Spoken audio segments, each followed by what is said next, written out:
Hi, this is K.N.Fitzwater, and you're watching my channel. So, I'm going to talk about my previous video, then we're going to talk about the topic of this video here. Concerning about the Shaharazade from Edgar Allan Poe. The Tale of Shaharazade, I did not feel comfortable uploading because of two main things. One, because the language of the time was very coarse and very rude. They use a lot of terms like savage. They seem to berate people who look different than they are. I didn't care for that. It wasn't extreme, it wasn't huge, but the implications are there. It's very imperialistic. Edgar Allan Poe did a really good job in mimicking the diction that came from the original work. The 1001 Nights of Shaharazade is a awesome Arabic feat, and it's really cool. It's imaginative, and it really showcases the power of storytelling. It has been translated twice. It translated into French around the 15 or 1700s, and it was translated again from French to English. So I don't know if some of the diction came from the French or the English or from the Arabic itself. But the terminology is very imperialistic, to say, where they look down on those who are native and who are outside of the whole sphere of influence from the caliphate. There were some racist terms, and I didn't really care for it. It's not like the American racist terms. It's very European. But it's not something I care about, and as I was researching those tales in my library, looking at it, I thought, I don't care for that language at all. So what Edgar Allan Poe did was accurate. He mimicked the diction very well, even though that diction was not really cool. The second thing I did not care about, which there's going to be some academic, pushback, I'm sure, from this, but hear me out. It's also spoiling, so if you never read it and want to see it yourself without spoilers, or here's a spoiler. The idea was that it is the 1930s current European or American technology being intrusive into the past of Shahrazad's time, or at least through Sinbad's time, because apparently this tale was being told through Sinbad, and she happened to hear it from Sinbad's, word of mouth. So that type of technology intrusion came across as the first world is superior than the third world, and they could not, imagine or could not comprehend, what we have. They would think that it's a monstrosity, etc., etc. So it's also another imperialistic take on what was going on, and I'm sure that some people who are completely never seen that type of technology before and created that way, they may not have the words for it, so they may try to piece together some words to describe what's going on, and they may not, say it's a monster. Maybe they say it's some sort of weird water house or some sort of metallic boat or something like that. And it may take a while for them to figure out what was going on and all these mechanisms. So it may be difficult for them to explain it if they don't have the language for it. But I also feel like it wasn't great because at the time of Scheherazade, when these tales were coming out, it was at the height of the Sultan's mind. They were able to conquer the whole Arabian Peninsula and throughout the very top section of Africa, and they had gone into Spain. So this is the height of their heyday. So Oh, and they, of course, went up to Constantinople. They took that part. So this is their heyday. And at the time, they were the leading people in technology and academia. They're the ones creating the new math equations. They're the ones saying, yes, the world is round, and they're able to prove it. They're able to advance more in medicine than we were able to do during the Crusades. So they were a lot more advanced than we were back then. And that was the height of the empire, so to speak. So to have, something where, oh, we're the European technology in 1930, we are the best, and here, I'm showcasing this, technology feat, and it's something they just couldn't comprehend, and they think it's fluff or, non-existent. How could this be possible? Whereas, you're doing it to people who were academically smart, in general. They had the comprehension to probably understood, oh, this is some sort of magical boat of some sort. And these are actually people that are just dressed funny, instead of calling them demons, So it's kind of, I don't feel comfortable with it. And if I don't feel comfortable with uploading something, I'm just not going to upload it. I'm not going to say it. So even though in the previous video I mentioned about doing the Scheherazade in that stream and going through it, I'm not going to upload it in the video. You can read Edgar Allan Poe's Tale of Scheherazade yourself, and you could kind of see what I'm talking about. The language, the sense of superiority, and the fact that they couldn't seem to comprehend it. And, of course, you also have the false ending where it really did not happen that way historically.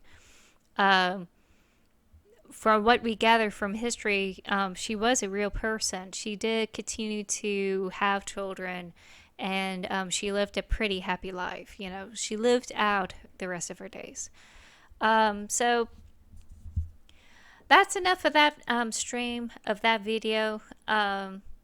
If you want to read the book, you can read it yourself. It's one of his tales. I'm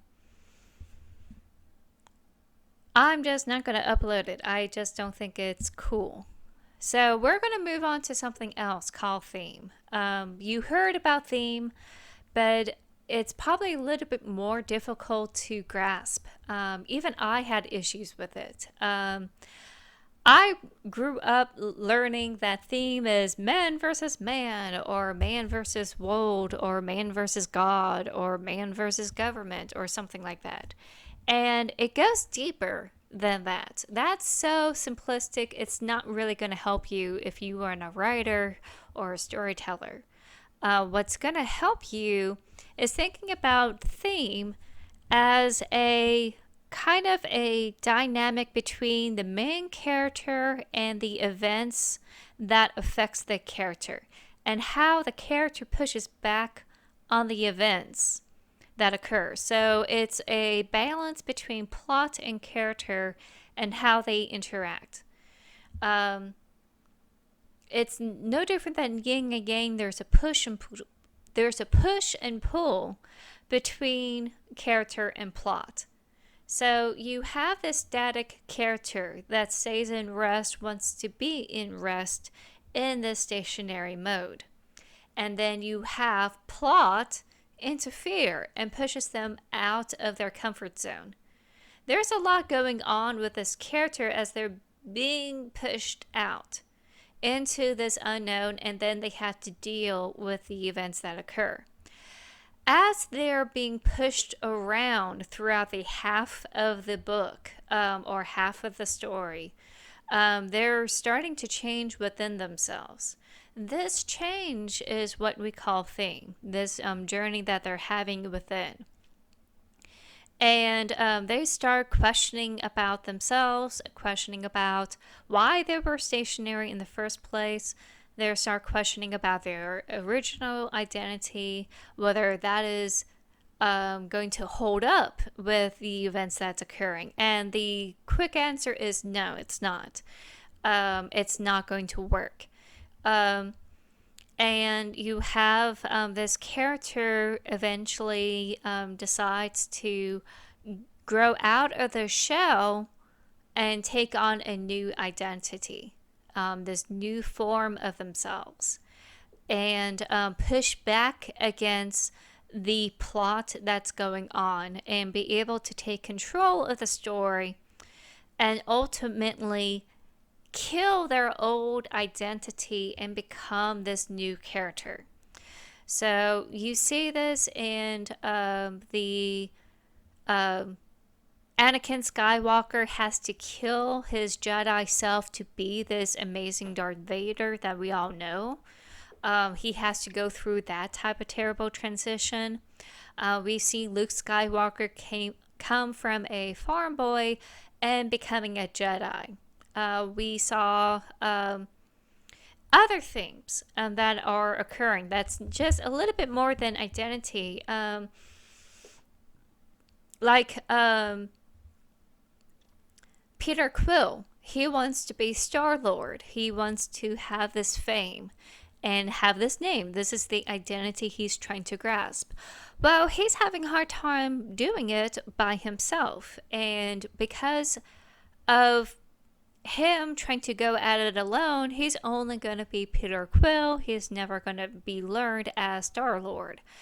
Through the power of friendship, which is one of the many thematic elements you could use, he's able to push out of his comfort zone, do things that he never thought he would ever do as a normal galactic thief, and was able to go above and beyond and climb into Star-Lord identity through the friends that he made, and they become part of the whole Guardians of the Galaxy.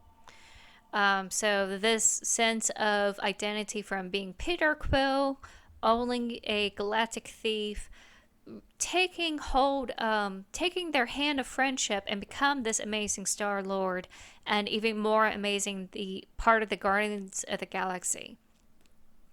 So that whole growth created this whole debate inside. What does it take for me to become the Star-Lord? And the answer is that he has to stop living for himself by himself. He has to live for others with others. He has to find a new family. You also see another thematic element in the second Guardians of the Galaxy dealing with his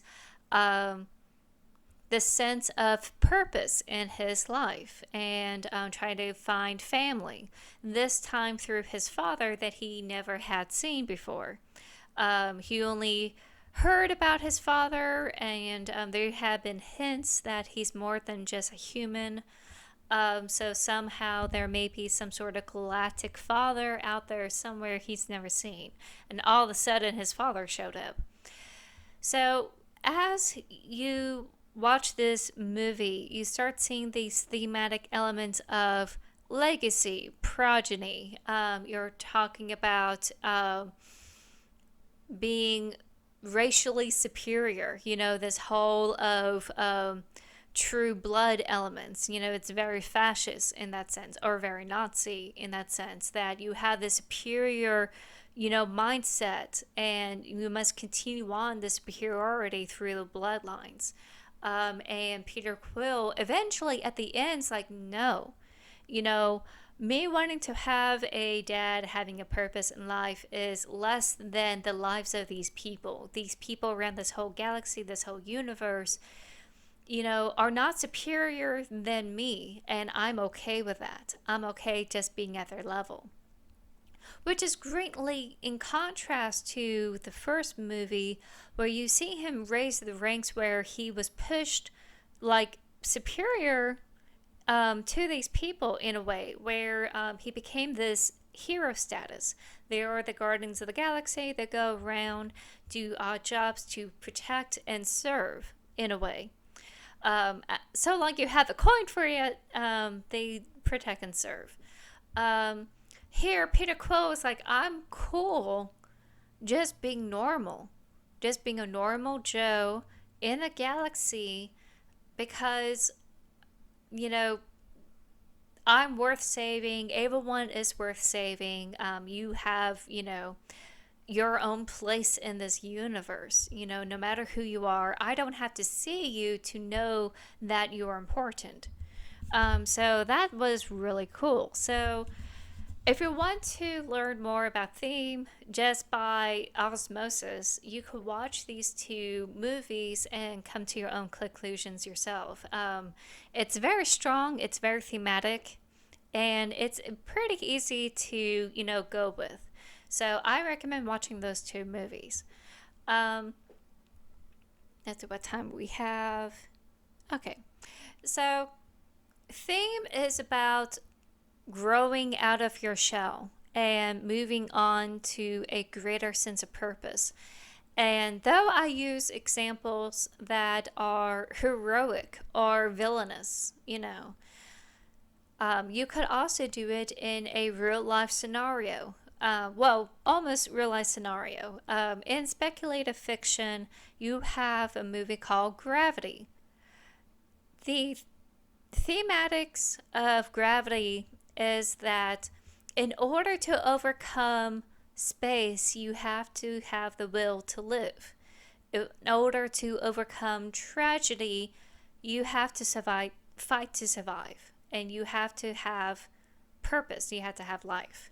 So I probably said it wrong, and I know there's professors or academics that will be able to say it better than I would. But take this into effect. The main character had experienced a tragic loss. So they felt very numb inside. They boarded themselves up to not feel anything. They have no purpose in life. They're just going through the motions up in space with the rest of the crew. They don't have time to think about, what had happened before then. And it was a tragedy, and they're trying to bury it.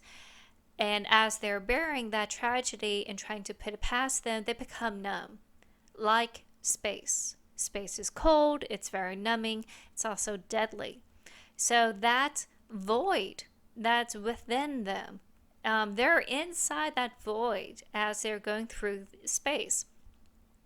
And when the unexpected happens, when debris hits their ship, she has to come to terms in survival. Do I give myself a second chance to live and live on in the memory of my lost loved one, or do I let myself be consumed by the void that's within me?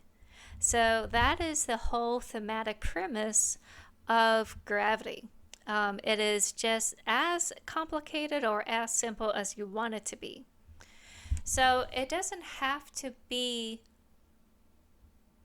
complicated. It's just got to have to be showcased in different parts of your story. So the next series of videos, I will be talking about how do you showcase theme in your story, what you can do to incorporate it as you go through the revisions. Because when you're going through the first draft or so, you may not be able to settle on the theme very well, because you are discovering what the character has to do in order to overcome the obstacles that you lay in front of them. It took me about 10 drafts for me to realize that is the thing. That is the purpose of this character overcoming these obstacles. That is the true message. So I have to reword it and rework the message. So there's different ways you could implement theme in your story. I will talk about that in the next set of videos. But if you're watching this from NaNoWriMo, don't worry too much about theme. Think about what your character has to do to be the new person they have to be. What do they have to overcome within themselves in order to be extraordinary? Either to be extraordinarily bad or extraordinarily good. And what does that mean to you? And do you like that kind of message? As you're going through revisions, you'll be able to understand what the message is that you're trying to set in your story, and you're able to flesh it out. So don't be hard on yourself while you're working on this. So that is today's video. It's very short. I hope you don't mind. If you like these type of short videos, please give me a like. You're more than welcome to subscribe and look at all of my past videos. I have a ton from these couple of years. I am slowly working on the Double Ganger Queen. I've been focused on other things lately, and these holidays are going to be very busy. So I hope you stay healthy, stay safe, and keep writing. And I'll see you next time. Bye.